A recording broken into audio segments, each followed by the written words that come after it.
division of General Motors present the Comedy Hour, starring Bob Hope. Frigidaire, makers of America's #1 refrigerator. America's most beautiful electric range. The only all-porcelain automatic washer. The electric clothes dryer. The electric ironer.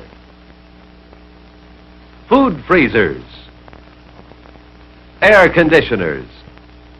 The sensational new dehumidifier, and many other products for homes, stores, farms, and industry.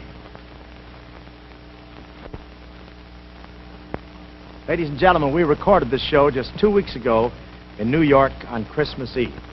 I know you're getting it a few weeks later, so we want you to just get back into the holiday spirit and imagine you're back around Christmas time. We want you to enjoy it. We enjoyed doing it.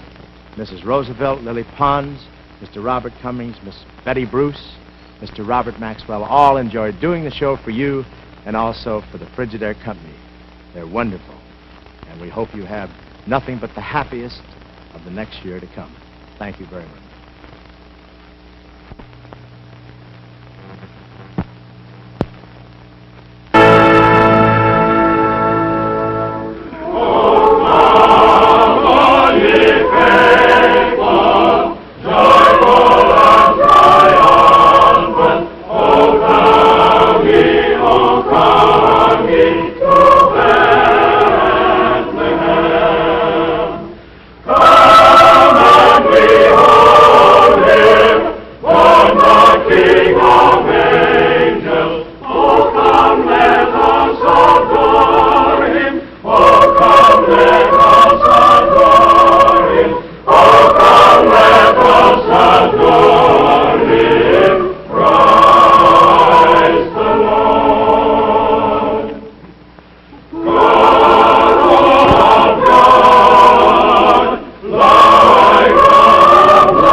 Thank you very, very much. It's a pleasure to be here on Margaret's Network. And it's really a great thrill to be back again for Frigidaire, ladies and gentlemen, and those wonderful Frigidaire dealers. Counting tonight, this is the 5th show for Frigidaire, and it comes out even. We've sold 5 Frigidaires.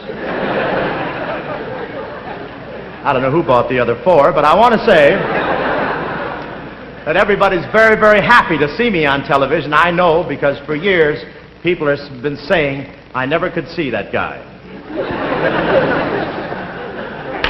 But it's wonderful to be here. It really is. You know that everybody's got the Christmas spirit here in New York. The pickpockets won't take your watch unless it's gift wrapped. But I love it here. I really am. I love it in New York. I love the bright lights, the excitement, the big crowds, and the taxi cabs trimming them down. They miss you closer than ever now. I started across Times Square in a fuzzy tweed suit today. When I got to the other side, it was a gabardine. But you know, thank you, Shills. You know, at this time, no, I mean, Christmas is beautiful in New York, and I'm not surprised this Christmas because Drew Pearson predicted it. Senator McCarthy sent Drew Pearson a wonderful Christmas card. It read, "All I want for Christmas is your two front teeth." Your two front teeth. I got a nice delivery, haven't I, tonight? Senator McCarthy, he did his Christmas wrapping a little early, but I want to say that it's just, Tallulah Bankhead sent Betty Davis a nice card, lovely card. It said, "Dear Betty, I hope Santa brings you diamonds, pearls, and minks, but about your acting, confidentially, at Merry Christmas, darling." I did a little Christmas shopping while I was here. I didn't buy Crosby anything. Everything I thought of, he owns the company that makes it. Last year I bought him something he really needed, a set of military sponges. And he bought me something for around the house. How do you get rid of 24 mice? I want to say that I also opened a package today, a Christmas present for my wife. It contained a map, a compass, and our address. I think I'll use it this year. Thank you very much. You know, ladies and gentlemen, it's been a little cold in New York, but since I've been here, I've met a lot of wonderful, warm people. Among them, I met your new mayor. I was very fortunate the other night. I attended a dinner for the 50th anniversary of motion pictures at the Astor Hotel, and I want to tell you it was a great pleasure to meet Vincent R. Impellitteri. You know, it's not exactly a great victory for just him winning and being mayor. It's another type of victory for honesty and good government. It's also a living symbol of a thing we call the American success story. He's here tonight. I know you want to meet him. I know he wants to greet you. So here he is, our mayor of New York, the Honorable Vincent R. Impellitteri.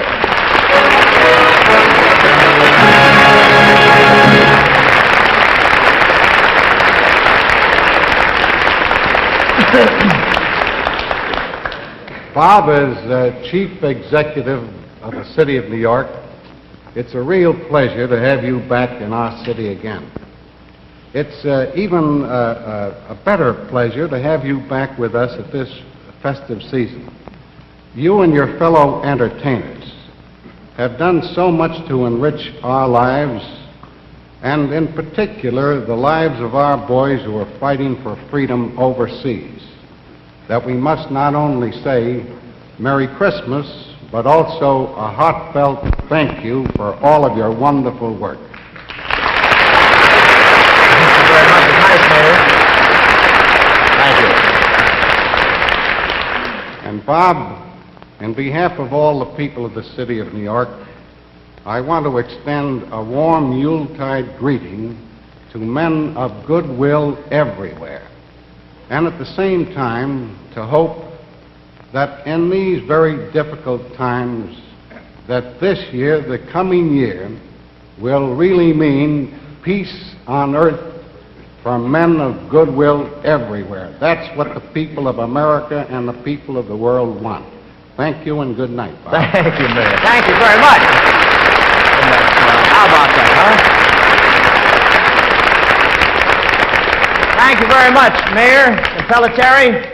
He's really a wonderful man to come down here and do that for us, and his real name is Impy. That's what they call him, you know. Is that a name for a Mayor, Impy? Who's the governor, Snow White? But I'm really I say it's a good thing they had voting machines here in New York. Wouldn't it be awful if the voters had to write out Impellitteri? But they did, in a big way. And he's a wonderful, wonderful man. I'm sort of entranced by the mayor because our lives have been parallel. He was born poor, so was I. He sold newspapers, I did too. Then he became a politician and I went straight. But I want to tell you,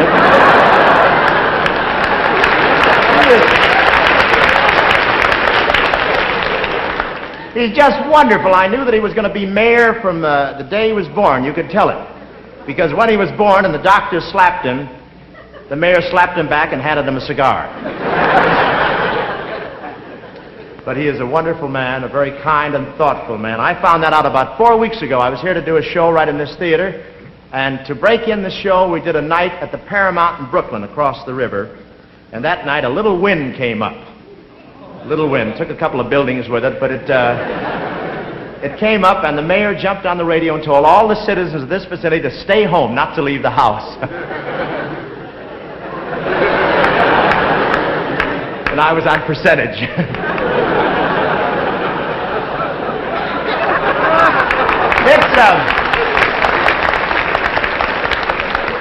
It's the gypsy in me, I guess. Of course, I didn't mind. I'm not a sore loser or anything. The ushers laughed. We shot a couple of deer in the balcony. And we finally got back. The mayor sent a police escort for us, 2 motorcycles. I wish he'd sent a car. I had to run between them all the way across the river. But ladies and gentlemen, tonight, we have a wonderful first for television. Now we see the market scene of the opera Lakme, which introduces the glamour and the magnificent voice of one of opera's greatest stars, Miss Lily Pons.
Lily Pons! Lily! Miss Pons, take a bow.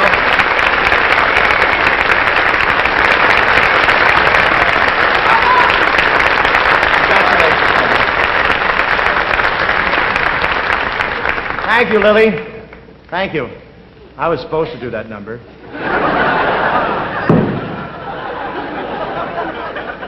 My voice was all right, but they said I looked bad in the midriff. Ladies and gentlemen, here's a boy, a good friend of mine from Smogville, a boy that's consistently famous for his wonderful performance in his great movies. You've seen him in a lot of fine pictures. I love him, Mr. Robert Cummings, right here. Thank you very much. Robert, boy. Thank you, Robert. There you are. There's your wonderful audience. I want to tell you that I'm thrilled that you're here on our Star Spangled Review because I've seen most of your pictures and, well, you're just about my favorite leading man. Really, Bob? That's true. Well, Who's your favorite leading man? well, I don't know, Bob. I just really hadn't thought about it, you know. Well, you better start thinking, Sam. You haven't been paid yet. No, look, Bob. You see, when you mention leading man, I always think of Say, something listen, like... I want to ask you another thing. Yeah. What about that helmet you're wearing? That's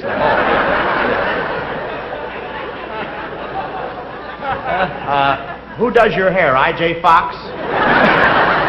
No, Bob. You see, I've seen your television show before, and I just thought I'd wear a disguise. I wish I could think of something. Look, how are you enjoying the East, all right? Oh, I love it, Bob. Just love it. Yeah? Yeah, it's wonderful back here this time of year. I got a great thrill flying in from the coast, you know. did? And gee, when we flew over Missouri there with all that snow, yeah, it was so sentimental. And I was looking down at that little old town of mine where I was born, you know, Joplin. Wait a minute. You from Missouri? Yeah. No kidding. Yeah. Well, how come you're not in Washington? Well, I don't know, Bob. I guess I'm just one of the forgotten people. Forgotten people? Yeah, a Republican. No, but Well, I guess we all have to go sometime, but I'm a surprise. Yeah, you see, we were flying over this beautiful territory, and this little town of Joplin, Missouri, and it was sort of sentimental, you see, and I just asked the pilot if he'd just sort of dip the wings a little, just sort of curtsy, you know? Really? They fire back? Oh, no, Bob, not those people. Back in old Missouri, where the lovely river flows, I love old Missouri, from my head down to my toes. Oh. And when the snow there is snowing. What's the matter, Rob? Say, that sounds familiar. Yeah. Sounds like singing. Is that, that's real nice. Yeah, Missouri, you know, I'll never forget it, Bob. You like Missouri? Oh, those wonderful Christmas mornings. We kids used to sneak down the stairs, you know. Uh-huh. And in the living room there, we'd see all the presents under the tree, and Dad. Sounds like a fun family. Oh, it was, Bob. It was. Yeah, they loved me, you know. They were always planning my future, you see. They said, kid, we want you to get ahead. They weren't happy with the one I had. Well, I like that sentiment in a fella, you know. Isn't that sweet? Oh.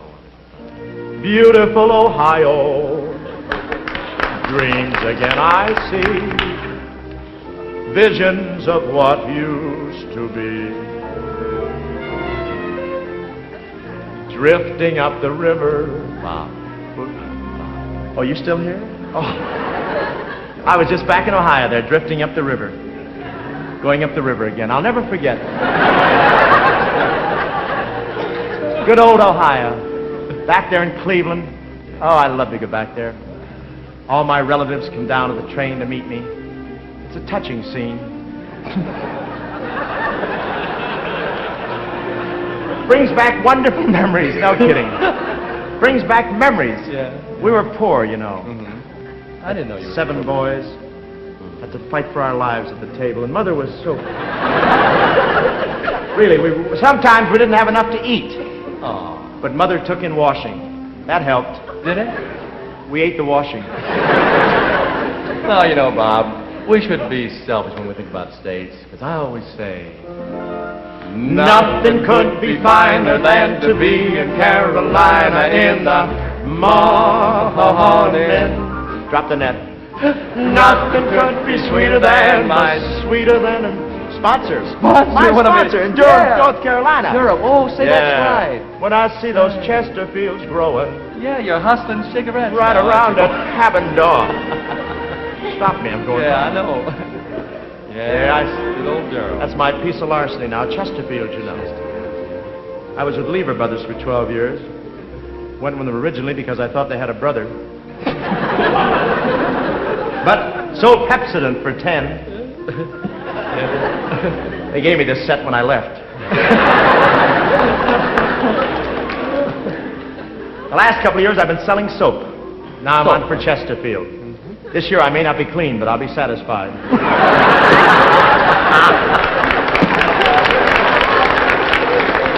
Well, but Bob, you know, whenever I think of states, I always say, back home again. Where the chickens are fat and the pickings are slim. In Indiana. Where the swimming is rough and the women are trim. And I dream. Picture a picture of me with the souse and the cows and the plows and the plows and the chick. A hoeing and sowing and knowing I'm growing the bacon that's making me waking and sick.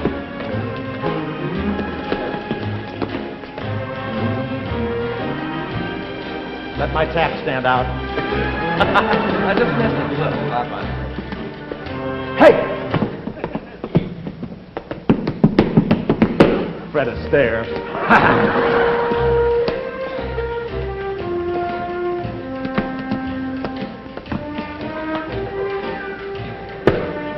Where'd everybody go?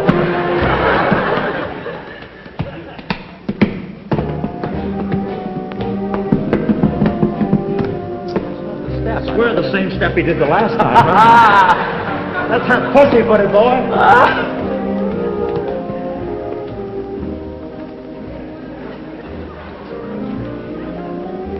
Cigarettes. Thank you, Robert.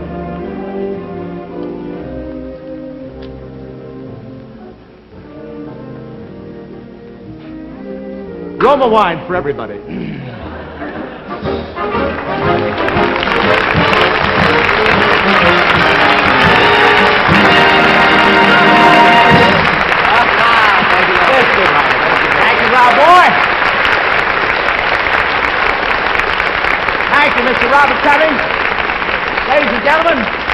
I just want to say that music is very important around the holidays, and I think the harp is one of the prettiest of all instruments.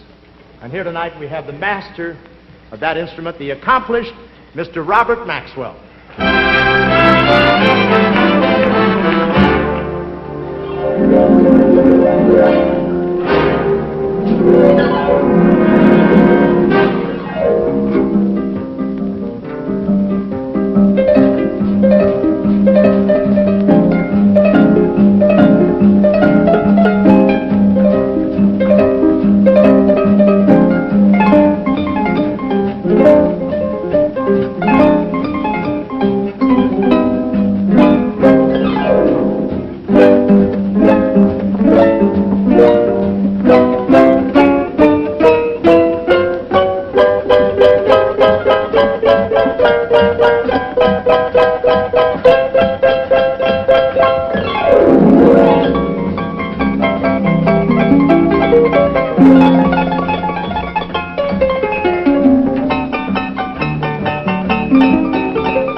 wake the children. Oh, no, I won't. They're still awake. What? Yeah, I promised them some milk and Christmas cookies, okay? Okay. I'll get the milk. Would you mind getting the cookies, dear? They're still in the oven. Yeah. I haven't taken them off the cookie sheet yet. Say, that looks good. Oh, they're the folks. The door's open. We're in the kitchen. Oh, well. Merry Christmas, Mom. Merry Christmas, darling Day. Well, your mother said that you would want these presents to put under the tree tonight. Oh, my, they look exciting. And I thought I could give you a hand with all the work for tomorrow's meal. She just wants an excuse to putter around your new kitchen. Oh, well, it would be fun with a wonderful kitchen like this. Oh, I'm so glad you children took our advice and got a Frigidaire kitchen. Yeah, so are we. Your father and I certainly had grand service out of our Frigidaire refrigerator. And goodness, you know, it must be all of 20 years old. Mother, for once you can just sit down and relax on Christmas Eve. I'm all set for tomorrow. Oh, I'm so thrilled Jim and I gave each other this kitchen for Christmas. You should be thrilled. I've never been so relaxed before a holiday. My baking's all done. Everything's all ready to pop into the oven tomorrow morning. And even then, all I'll have to do is just set the dial and go in and enjoy Christmas around the tree with the children. Hey, where'd you hide that candy I bought? I can't find it. I wanted to be sure we'd have some left for this evening, so I hid it right over here in the washer. Oh, very clever. Hey, what else you got in there? Oh, no, you don't. Well, Santa Claus sent me over to supervise the trimming of the tree. Shall we get started? Oh, swell idea, Dad. Look, why don't you start unraveling these lights? That's right. Give Dad the hardest job. Don't you worry. American ingenuity will solve this. Well, look, if you'll excuse me, I'm going to take this milk up to the kids. Oh, I think I better come along and tuck them in. You tell them Santa won't come till they're sound asleep. Good idea. We'll be right back. See you in a minute. Okay.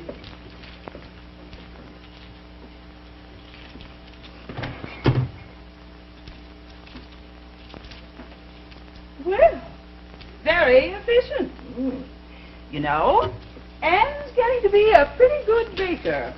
Of course, cooking's so much easier these days. My, how things have changed since we started housekeeping. Certainly have. You remember when we used to use candles instead of lights like these on our tree? Oh, by Jove, it worked. Well, but lights are safer, I suppose. Well, I was thinking mainly of kitchens. Why, my mother, me too, for that matter, used to stay up half the night preparing for the big Christmas spread and then get up at the crack of dawn to finish for all the relatives arrive. But nowadays, you just set a dial and your meal's cooked. You push a button, your wash is done without even getting your hands wet. Sure is wonderful what's been accomplished in our lifetime. But, Mother, well, I don't know. What do you mean, dear? Well, dear, I'm wondering if young people, and we older folks too, take all these things for granted. What I mean is, when we turn a dial that does something to make our lives easier, that dial, is, to me, is sort of a symbol. A symbol that, to me, is a most wonderful symbol of things that should help people out. And it's like a dream that can only come through when men are able to think and talk as they please. You know, Mother, our greatest riches are not just these things that we've been talking about, like sinks and lights and automobiles, but the freedom that makes them possible. The freedom that allows men to work for peaceful things that benefit everyone. Yes, that's why on this Christmas Eve, as I smell Anne's good holiday cooking, as I hear the church bells, and as I think of Anne and Jim and the children upstairs, I want to say a little prayer of thanks for all our blessings, and especially for the freedom to think and work and worship as we please. Oh, I hope that may never change.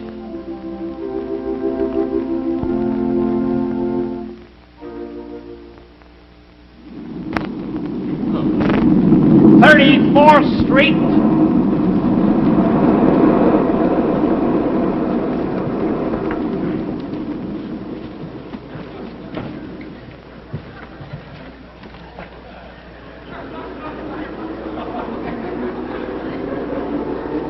Merry Christmas, everybody.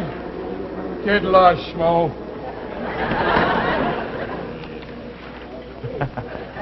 Mary.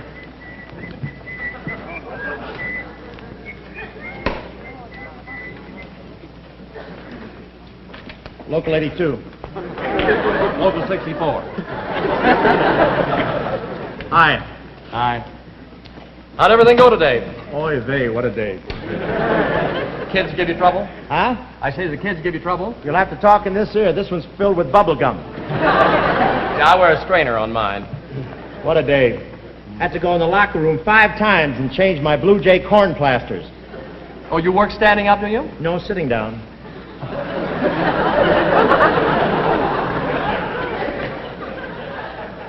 Hey. Where do you work? Bergdorf Goodman, Children's Wonderland. Oh. Sorry. Macy's, 3rd sub-basement. 3rd sub-basement? Floor walkers, John L. Lewis. Oh, yes. Glazed stone martin. Really? Bleached Cocker Spaniel. Molding season. How much do you make a day? $7. I get 10.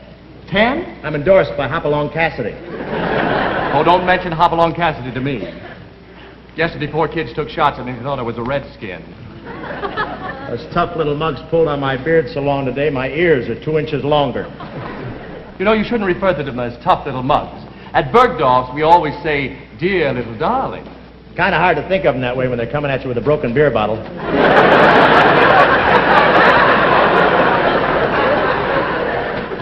A couple of the little monsters dragged my sack 6 flights down the escalator today. 6 flights? Well, that doesn't sound so bad. I was in it.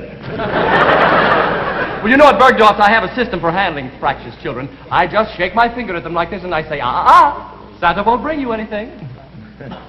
Sounds pretty good, but I got a better way. Yeah, what is that? I got a water pistol that shoots hot chicken fat. 42nd Street.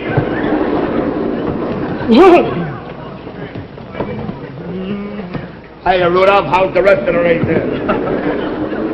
Drape the hall. Merry Christmas, boy. Yeah, man. What are you so happy about? Had a great day, made $97. It's a lot of money for a Santa Claus. Who's a Santa Claus? I'm a bookie. A booking? Yeah, and if I got the police department nuts, all the time they're looking for me, I'm standing on a corner of 43rd and Broadway, and I'm jingling my little jingle bell, and I'm hollering, all right, folks, put your money in the pot before it gets dark. They're off and running at Tropical Park. Come Dancer, come Prancer, come Hill Prince and Noor, huh? Fine. You better be careful. Someday, the cops are going to catch up with you. One of them did yesterday. It was murder. What happened? He picked a 10 of one shot in the third. Heavens to Commissioner Murphy. And his mustache. Excuse me, fellas. Hello? $5 to win on the handy Andy in the first? You got it. Say, how are you going to fool the cops after Christmas when you can't wear this uniform anymore? Well, I'm going to lay low for a while. But if you fellas want to make a bet up along about March, I'll be on 57th Street in Straff's window. Just ask for the Easter Bunny. You better watch it about Thanksgiving. Somebody's liable to pluck your tail feathers. Don't you work in the department store? Oh, last week when the heat was on, I worked in Klein's. Klein? Yeah, that's a mixmaster with clothes. And those woman shoppers, ooh, what beasts. They were grabbing everything in sight. Must have been awful. You got no idea. I walked in like a Santa Claus and I came out, I was all torn to pieces. 59th Street!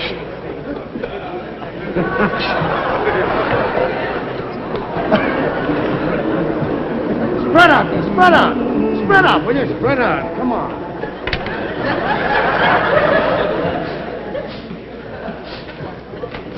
How'd you get away from Disney? Look who's talking, Pinocchio. quaint little creature, isn't he? Yes. I've had bigger things than that drop out of my sandwich at Lindy's. What are you, a wise guy or something? Wait a minute. Watch it, Dagmar. Watch it, boy. You puncture my pillow and I'll feather all over you, you boy. wouldn't. Yeah. Where'd you go? Wait a minute. Watch yourself. You kidding? What are they going to do with a little punk like this? What are they going to do? That's a Santa Claus from Central Park. He walks under the bench and gives out gift-wrapped peanuts to the pigeon. Don't tell me. Come on, fellas, shake hands for the Yuletide season. Shake hands. Yeah, go on, shake hands. Shake hands, come on. Come on, shake hands.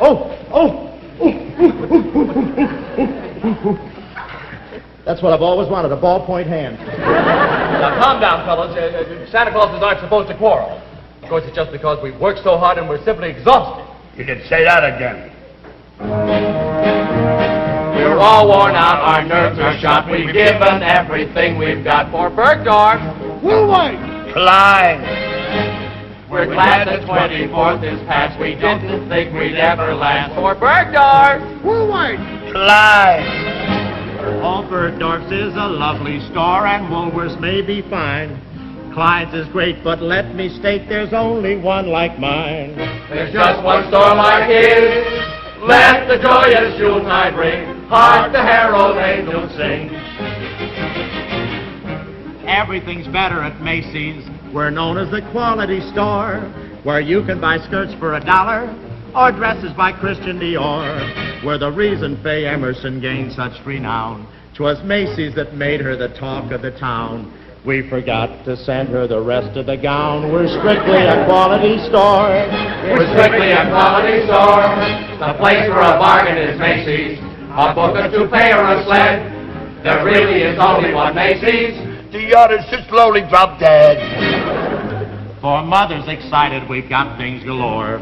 If you lose your baby while you're in our store, We'll wrap it and ship it for 50 cents more. at Macy's we're thinking of you. At Macy's we're thinking of you. Yes, we've got candy, coffee, tea, any kind of groceries. Mustache wax all soft and gooey. You can be a Thomas Dewey. We've got signs for Union pickets, even South Pacific tickets. We've got toasters, dinner gongs. We sell Margaret Truman songs. And we've got for Father Harry real asbestos stationery. For your home or for yourself, Macy's has it on the shelf. And that's why we say, come in for your shopping, you'll find it will pay. we face 33rd, and I just want to say, the rear is toward Gimbel's. We planned it that way. It's Macy's, a quality store. Yes, sir! It's Macy's, a quality store. Hey!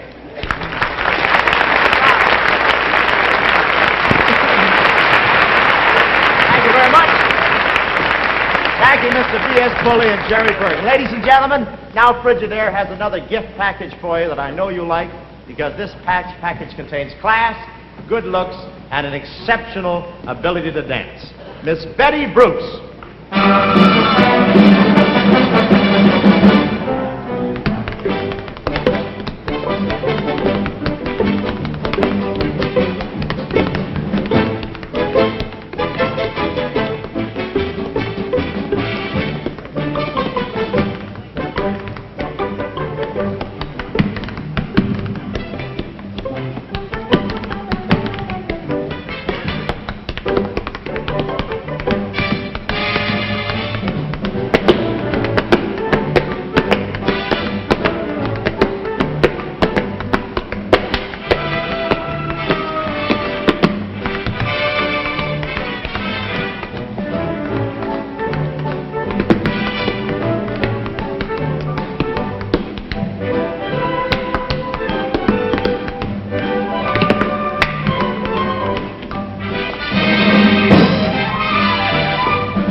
like a mink with an ermine trim. And did us mink, where do you think? He bring me nothing but a... I've Saint Lucia to critics' praise. I've turned up Millie and her Muchin ways. I'm not a temperamented star, but it is carrying things too far. If it won't go without a fuss, you hear a coloraratura-cut. And when I start, I rock the place. I sing soprano, but I curse in bass.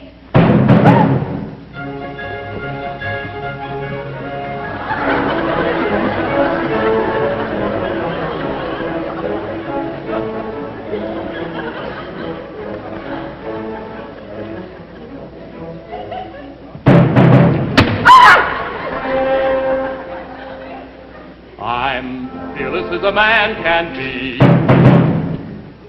There's no Frankenstein can frighten me. For the Dracula I've never fled. But now I shake and quake and wish that I were dead. Despite these trembling knees, I'm strong as Hercules. I've seen old zombies freeze whenever they peek at this physique. And so I say, Monsieur, Madame, am I a yellow frightened coward? I guess I am.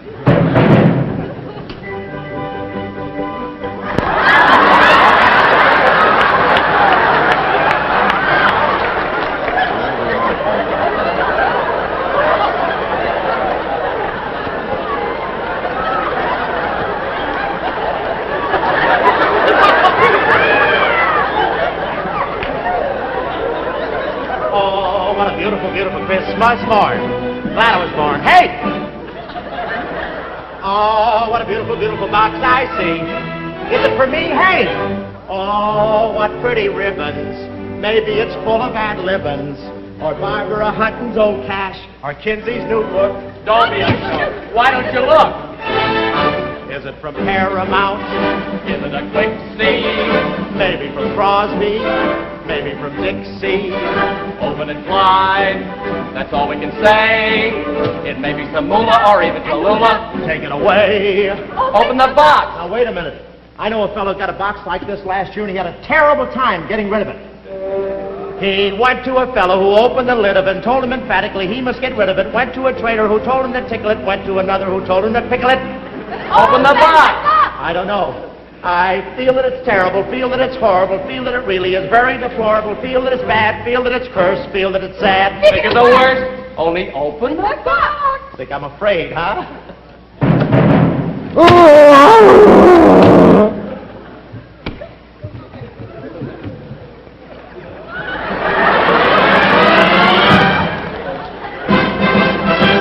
The thing is gone and gone for good. I put it in its place.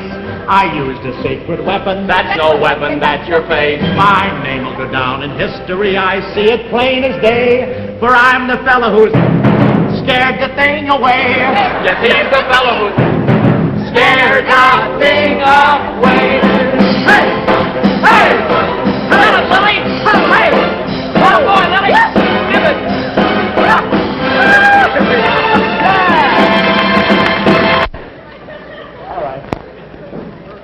Thank you very much. They've asked me to kill a little time here while they run out and get more money for the show. Thank you. That's General Motors. Oh, fine. Isn't that sweet? Some Bing. Is it collect? No? Must be drinking. Isn't that sweet? Says, Dear Bob, I just saw the first part of your show and you look wonderful. Give my regards to Kukla and Fran. Sign it, Flab. Isn't that nice? Say, I just want to tell you that we have to do these things to set up. We have to come out and ad-lib, and I'm ready, especially this outfit. I've got to get back in Lane Bryant's window in 10 minutes. Nice fit. I know. Don't wave at me. I know. The producer's giving me the sign. You know, when they go like that, that means to hurry up. When they put their hand on the nose, that means they're just on time. And when they hold it, it means exactly what you think.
Christmas Eve, the most sacred and most sentimental eve of the whole year for you and your family. You know, it's very appropriate that tonight we have with us one of the world's greatest women.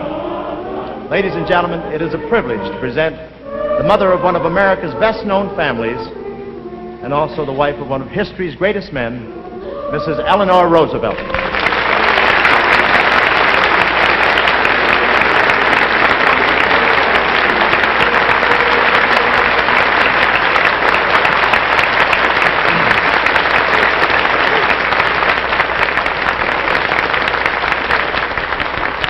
A Merry Christmas to you, Mrs. Roosevelt. It's wonderful to have you here. I've looked forward to seeing you again, Bob, and I've been following the accounts of your travels here and abroad, entertaining our servicemen. Well, thank you very much. That's very kind of you. You know, Mrs. Roosevelt, when you travel, you get a chance to meet and talk to all kinds of people. And I just want to say that these days you find many people are confused and more than a little afraid of the future. That's understandable in times as troubled as ours. On this Christmas, 1950, I believe it is more important than ever that we not lose sight of our objectives. Bob, I would like to recall to you the message sent by George Washington to embattled America 174 years ago. Please do. The time is near at hand, which must probably determine whether Americans are to be free men or slaves, whether they are to have any property they can call their own, whether their houses are to be pillaged and destroyed, and themselves consigned to a state of wretchedness from which no human efforts will deliver them. The fate of unborn millions will now depend, under God, on the courage and conduct of the American people. Our enemy leaves us only the choice of a brave resistance or the most abject submission. We have, therefore, to resolve to persevere, to preserve our own, our country's honor, calls upon us for a vigorous and manly exertion. And if we now shamefully fail, we shall become infamous before the whole world. Let us then rely on the goodness of our cause and the aid of the Supreme Being in whose hands victory is, to animate and encourage us to great and noble actions. The eyes of all our allies are now upon us, and we shall have their blessings and praises, if happily we are the instruments of saving them from the tyranny meditated against then. This message is as pertinent today as it was then. But they had no choice 174 years ago but to fight with arms.